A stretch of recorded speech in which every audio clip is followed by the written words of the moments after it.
আরে তুমি শ্বশুরবাড়ি থেকে ঘুরে চলে এলে, কিন্তু বাইরে তো জল পড়ছে। আরে জল পড়ছে বলি তো রাখছি, তারপরে আমার গামছা দে, কলা আলু সব ভিজে গেল।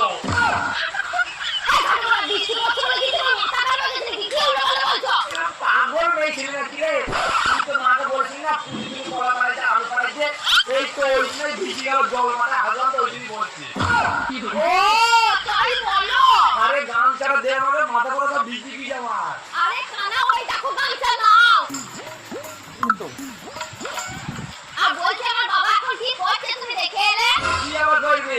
তোর বাবা এখন তোর মায়ের মারছে। আমার বাবা আমার মায়ের মারছে মানে? আরে তোমার ভুল রাখছো, তোমার বাবা তোমার মায়ের টাকা মেরে দিয়েছি, টাকা লক্ষ্মী ভান্ডারে